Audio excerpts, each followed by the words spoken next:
Alright, hello there audio friends, MrAyrit here. Got a review for you today of a seemingly pretty decent budget headphone. We are talking about the Moondrop Joker. This was sent to me by APOS for review. I will be sending it back. They haven't asked for anything other than my honest opinion.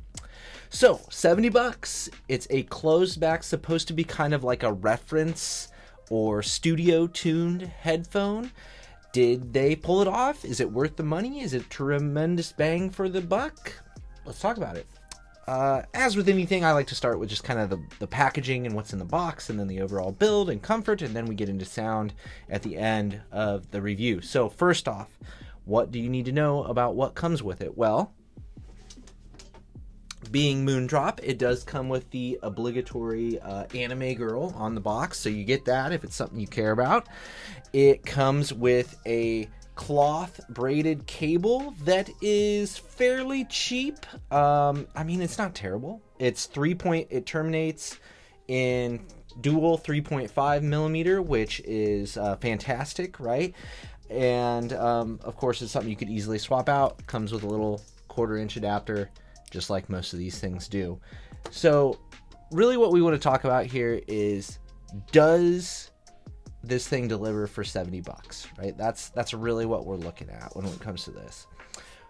What else is going on with this headphone and the build quality? Well, I mean, it's basically plastic. There is a little bit of metal on there, you can see, but it's nothing to write home about. I would say that it's, you know, its price reflects its build reflects its price.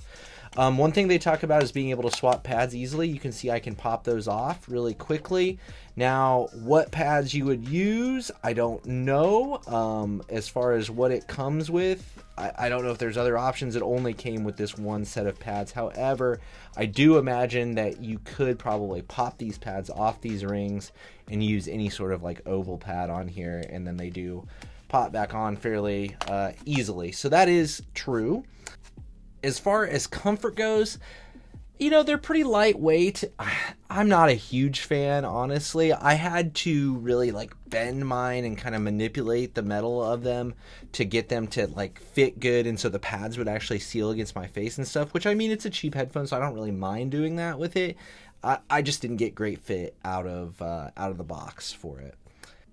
I don't know. I mean, it's $70 headphone. That's what it feels like. It is a 50 millimeter driver, dynamic, 107 decibel sensitivity, so it's pretty darn easy to drive. You're not going to need much, if any, amplifier for this headphone. So that could be a definite bonus for people. Again, if you're looking to do some studio mixing on like a budget, which is who I think this is kind of aimed at, you could definitely use a simple dongle DAC or run it straight out of a device, and it would be just fine. So let's talk about the sound. Did they nail that kind of like studio reference sound? I'd say that it's pretty close, right? With some caveats, okay?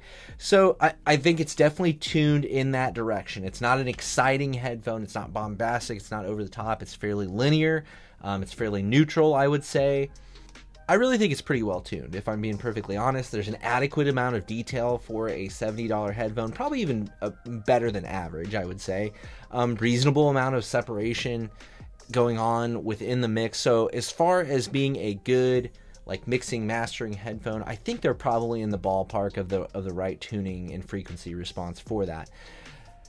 Bass is fairly nondescript. I mean, there's some detail there, but it's nothing to write home about. Treble is fine. It's not offensive. Again, pretty good detail for the money, but nothing that stands out as like phenomenal or anything like that. Where I feel like this headphone really falls short is in the timbre of specifically vocals. I feel like that it does sound like a little bit thin. Now, as far as, you know, using it for listening to music and just enjoyment, I found it fairly easy to listen to, but the timbre thing did kind of, I mean, that was the standout as far as my nitpick with this headphone.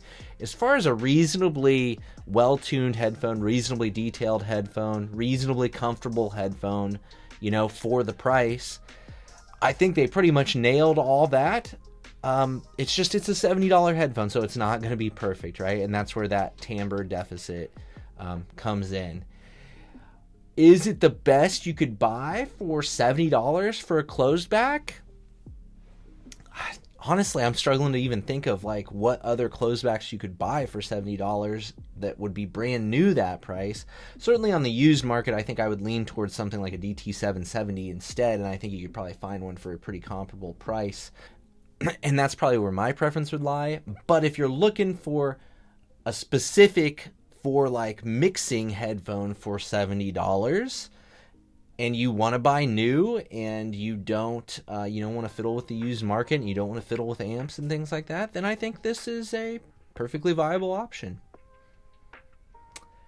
I don't know. What do you guys think? Anybody else tried this headphone? I know a lot of people thought it was, pretty good for the money, and I'm kind of just, meh, it's okay. It's an okay headphone. I think for the price, it's fine. It's nothing that's like going to disrupt the market or anything like that, and obviously it's been out for a while, so I think the buzz is pretty well died on it, but it's a valiant effort. I think if they could tweak that timbre a little bit, bring a little bit of warmth to it, not so thin sounding, I think they'd have a real winner on their hands, and I'd gladly pay a few more dollars to get that. So take that into account, Moondrop. If you're listening, as always, to the listener, I thank you for your time and for sticking with me. If you enjoyed this, found it useful, consider liking and subscribing to the channel, and hopefully I will see you in the next one.